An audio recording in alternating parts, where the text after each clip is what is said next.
রথযাত্রা উপলক্ষে রাজধানী আগরতলায় এদিন ছিল উৎসবের আবহ। ঐতিহ্যবাহী বড় রথের পাশাপাশি ছোট রথকেও কেন্দ্র করে ভক্তদের মধ্যে দেখা যায় ব্যাপক উৎসাহ ও উদ্দীপনা।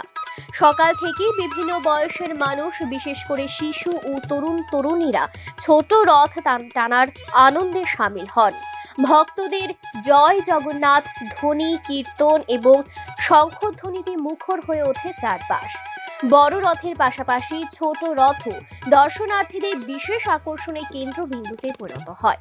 রথযাত্রাকে ঘিরে নিরাপত্তা ও শৃঙ্খলা বজায় রাখতে প্রশাসনের পক্ষ থেকেও নেওয়া হয় প্রয়োজনীয় ব্যবস্থা। ভক্তদের সুবিধার্থে বিভিন্ন স্বেচ্ছাসেবী সংস্থার পক্ষ থেকে পানীয় জল ও অন্যান্য পরিষেবারও ব্যবস্থা করা হয়।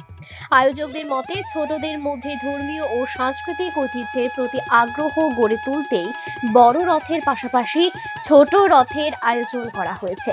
উৎসবমুখর পরিবেশে শান্তিপূর্ণভাবে সম্পন্ন হচ্ছে রথযাত্রা। ব্যুরো রিপোর্ট, নিউজ নাও।